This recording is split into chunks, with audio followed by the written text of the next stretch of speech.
Well, my mother was born in Maryborough and was in Maryborough during the war and became a spotter at Bristol Hill Tower with Leigh's mother at the same time. So Leigh's mother and my mother became great friends, but they met when they were doing the volunteering work for the spotting during the war.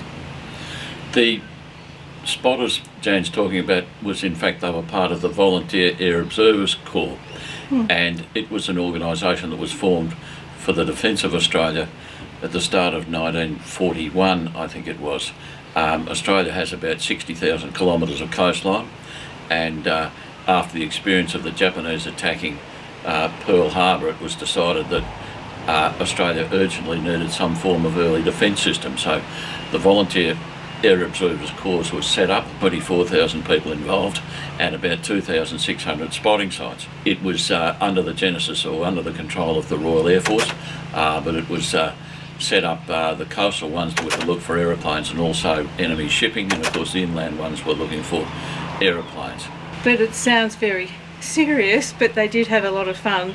The young pilots who were doing their training from the Ballarat would zoom over the tower and do a little bit of a tip and wave to the girls, and the girls would all wave back. So they made it joyful at time as well, because it would have been pretty tiring and not much happening. But anyway, the girls would wear the badge, the little spotter's badge that they were all presented with, and they wore them proudly, and it just let people know that they were doing their contribution to something quite important.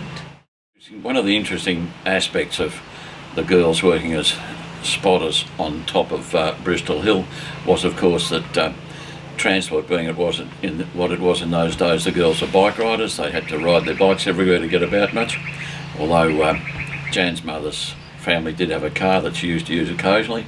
Not sure that she had a licence to drive it, but she certainly got around in it. So the two girls used to have to ride their bikes everywhere, and of course Bristol being on quite a steep tower and a very gravelly one at that, being an old gold mining site, it would have been quite a challenge, I would have said, to have been riding their bikes up Bristol Hill on the gravel tracks. No bitumen roads in those days, but that was the way they got about, and they were certainly very hardy sort of girls, and spending their time up there would have been, I think, a great thing to increase, I suppose, the camaraderie of the population, and certainly it was something I think that they approached with relish. My grandmother, the mother of Joan, was also involved. I'm not sure that she spent much time up there spotting, but I think she had a lot of involvement in the actual organising of the girls to do the spotting. The girls did the day shifts and the men did the night shifts when they were doing the spotting, so they were kept nice and safe. So that's probably how the boys doing their plane flights were able to see all these girls waving their scarves madly as the plane went over. And of course, you've got to remember, they're all young. They're all in their early 20s or mid-20s, all these people. So everything you do when you're that age, you make a bit of fun with it. So it's good. The Bristol Hill Tower was taken on as a project by the business community, a business group in Maryborough. It was the Depression, and they wanted something that might unify the community and a common goal, a common project. So that project was undertaken, and it involved a lot of man hours, a lot of work, but when it was completed it was looked upon with great pride. Jan's grandfather was a member of the business community that was involved.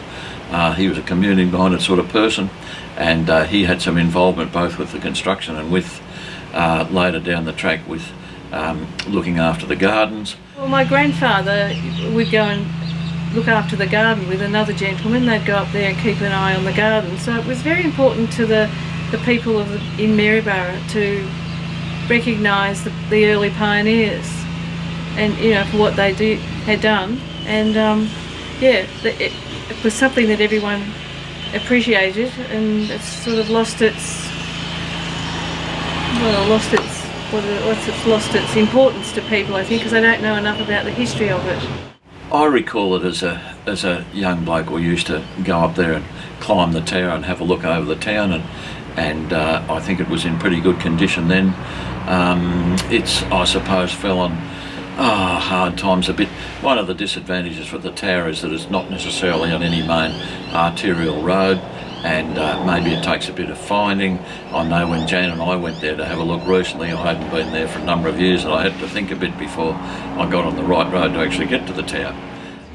Each generation has special thoughts about different things, and the tower is history, and it should be looked after and admired by, you know, tourists, anybody who's interested in looking at history. I mean, we travel the world and we all look at the history. Well, we've got a lot of history here in Maryborough that isn't always made easily, or it's not connected with a lot of people. I was born in Melbourne, so I came up here to marry Leigh, and we've been here, how long have we been married, Leigh? We were married in 1977, dear. I wondered why the anniversary presents weren't coming anymore.